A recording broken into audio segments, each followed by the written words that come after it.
Hi hall எல்லாருக்கும் வணக்கம். இன்னைக்கு நம்ம டே 11ஓட வெயிட் கெயின் சீரிஸ் தான் பார்க்க போகிறோங்க.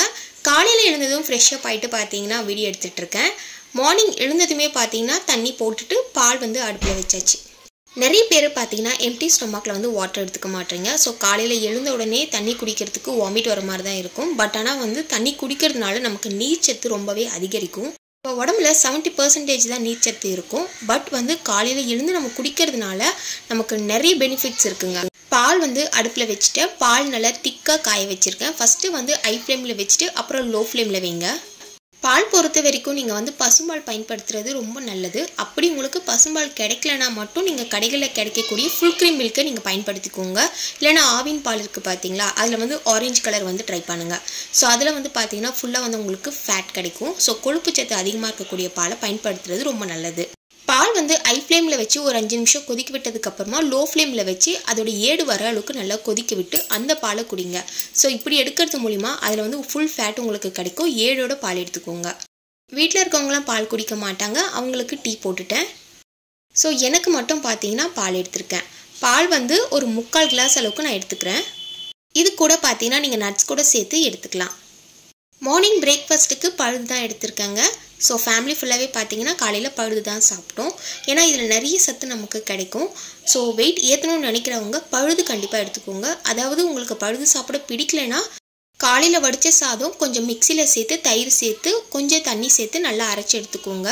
ஸோ நீங்கள் இது காலையில் எடுத்துக்கிறது மூலிமா பாடி ஹீட்டை நம்மளால் ரெடியூஸ் பண்ண முடியும். வெயிட் ஈஸியாக ஏற்ற முடியும். காலையில் செம்ம வேலைங்க, எல்லாத்தையும் முடிச்சுட்டு குளிச்சுட்டு ஃப்ரெஷ்ஷப் ஆகிட்டேன்.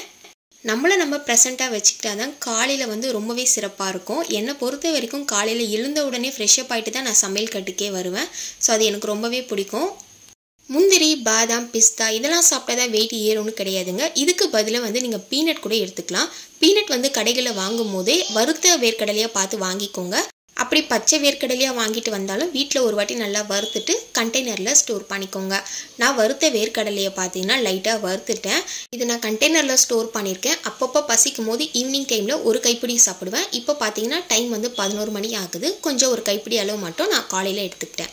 நட்ஸு சாப்பிட்டா தான் வெயிட் ஏறும்னு கிடையாது. அதுக்கு பதிலாக நீங்கள் வேர்க்கடலை கூட ஒரு கைப்பிடி அளவு டெய்லி சாப்பிட்டுட்டு வரலாம். ஒரு 1/2 hour கழித்து பார்த்தீங்கன்னா திராட்சை பழம் தான் எடுத்திருக்கேன். எனக்கு திராட்சை பழம் ரொம்பவே பிடிக்கும். நம்ம வேலையெல்லாம் முடிச்சுட்டு ஃப்ரீயாக இருக்கும்போது எதனா ஒரு பழத்தை சாப்பிட்டுக்கிட்டே இருக்கணும். அதாவது ஆப்பிள், மாதுளப்பழம் இந்த மாதிரி எதை சாப்பிட்றதா இருந்தாலுமே 1/2 hour கேப்பிட்டு சாப்பிடுங்க. மதியம் லஞ்சுக்கு பார்த்தீங்கன்னா நான் சாப்பாடு வடிச்சிட்டு இது கூடவே ரசம் வச்சுருக்கேன். வாரத்துக்கு 3 நாளாவது கண்டிப்பாக நான் நான்வெஜ் எடுத்துப்பேன். நான்வெஜ் இல்லைன்னா சாப்பாடு உள்ளே இறங்கவே இறங்காது. வெயிட் ஏற்றணும்னு நினைக்கிறீங்கன்னா நீங்கள் எறா, மீன், சிக்கன், மட்டன் இந்த மாதிரி நீங்கள் சாப்பிட்டுட்டு வரலாம்.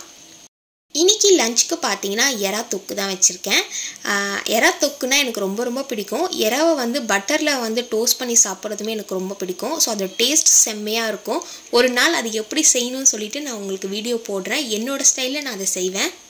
பட் உண்மையாலேயே நம்ம எறாவை தொக்கு வச்சு சாப்பிட்றத விட எறாவை பட்டரில் போட்டு டோஸ்ட் பண்ணி அது கூட கார்லிக் பொடி சேர்த்து சாப்பிட்றது செம்ம டேஸ்ட்டாக இருக்கும். ஸோ ஒரு நாள் அதை எடுத்துகிட்டு உங்களுக்கு நான் வீடியோ போடுறேன். ஓகேங்களா?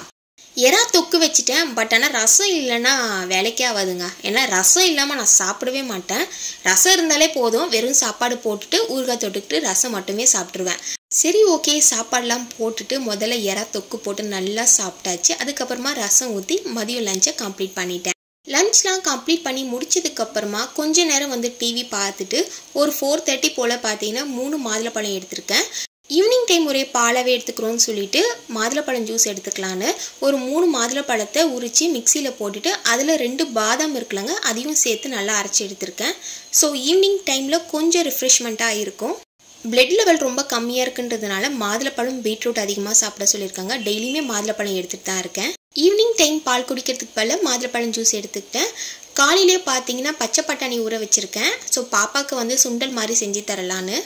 ஆக்சுவலாக இந்த சுண்டல் மசாலா செய்கிறது ரொம்ப ரொம்ப ஈஸி. எனக்கு பார்த்தீங்கன்னா சுண்டலை ஊற வச்சிட்டாலே கண்டிப்பாக நான் அவிச்சு சாப்பிட்றத விட சுண்டல் மசாலாவாக செஞ்சு சாப்பிடுவேன். எனக்கு ரொம்பவே பிடிக்கும். ஸோ பயிறு வகைகளை அதிகமாக எடுத்துக்கணும். அதாவது பார்த்தீங்கன்னா மூக்கடலை, அதுலேயும் கருப்பு மூக்கடலை இருக்குது பார்த்தீங்களா, அதை நீங்கள் அதிகமாக எடுத்துக்கோங்க. கடைகளுக்கு போகிறீங்கன்னா சன்னா மசாலா இந்த மாதிரிலாம் வாங்கி சாப்பிடுங்க. சன்னா மசாலாவில் அதிகமான உங்களுக்கு ப்ரோட்டீன்ஸ் கிடைக்குங்க. பச்சை பட்டாணி, அப்புறம் சிறுதானிய பயிறு, முளைக்கட்டின பயிறு இந்த மாதிரிலாம் எடுத்துக்கோங்க வெயிட் கெயின் பண்ண. ஈவினிங் டைம் நல்லா சாப்பிட்டாச்சு, வயிறும் ஃபுல்ஃபில் ஆகிடுச்சிங்க. நைட்டு டின்னருக்கு 2 இட்லி சாம்பார். ஸோ அவ்வளோதாங்க, இதுக்கு மேலே சாப்பிடவே முடியல. ஈவினிங் டைமே பார்த்தீங்கன்னா ஜூஸ் குடித்த உடனே சுண்டல் சாப்பிட்டதுனால பசிக்கவே இல்லை. 2 இட்லியே போதும். நைட்டு டின்னர் 2 இட்லி சாம்பாரோடு முடிச்சிட்டேங்க. அப்புறமா பார்த்தீங்கன்னா ஒரே ஒரு செவ்வாழை மட்டும் எடுத்துக்கிட்டேன். நைட்டு பால் குடிக்கிறத விட்டுட்டேன். வாரத்தில் எல்லா நாளுமே கிடையாது, வாரத்தில் ஒரு 2 நாள் மட்டும் நைட்டு மட்டும் பால் எடுத்துக்கிறேன். நம்ம சாப்பிட்ற ஃபுட்டு பொறுத்து தான் நைட்டு பால் எடுத்துக்கலாமா வேணாமான்றதை முடிவு பண்ணிக்கலாம். ஒரு செவ்வாழைப்பழம் சாப்பிட்டாலே வயிறு ஃபுல்லாகிடுது, அதுக்கு மேலே பாலே சாப்பிட முடியல. இந்த ஒரு செவ்வாழைப்பழம் நம்ம சாப்பிட்றதுனால ஒரு சொட்டு ரத்த உற்பத்தி அதிகரிக்கும்னு சொல்கிறாங்க. கண்டிப்பாக செவ்வாழைப்பழமும் நேந்திர பழமும் எடுத்துக்கோங்க. நைட்டு பால் குடிக்கலைனாலும் காலையிலேருந்தே நீங்கள் ஃபுட்டு ஹெல்த்தியாக எடுத்துக்கிட்டாலே போதும், ஈஸியாக வெயிட்டை ஏற்ற முடியும். நான் வெயிட் கெயின் மிஷின் வாங்கியிருந்தேன்னு சொல்லியிருந்தேங்க, அது பையன் கீழே போட்டுட்டான். ஸோ அதனால் இப்போ ஒர்க் ஆகலை, அதனால தான் கடையில் கொடுத்துருக்கேன். அது சரி பண்ணிவிட்டு டெய்லியுமே பார்த்தீங்கன்னா எவ்வளோ வெயிட்லேருந்து எவ்வளோ வெயிட் ஏறி இருக்குன்றத டீட்டெயிலாக உங்களுக்கு நான் வீடியோ போடுவேன். இன்னைக்கு டே 11ஓட வெயிட் கெயின் ஃபுட்ஸ் வீடியோ பார்த்துருப்போம். இந்த மாதிரியான வீடியோ தெரிஞ்சுக்க நம்ம சேனலை சப்ஸ்கிரைப் பண்ணிடுங்க. உங்கள் ஃப்ரெண்ட்ஸ் அண்ட் ஃபேமிலிக்கு ஷேர் பண்ணுங்கள், அவங்களுக்கு ரொம்ப யூஸ்ஃபுல்லாக இருக்கும். தேங்க்யூ ஸோ மச், பாய்.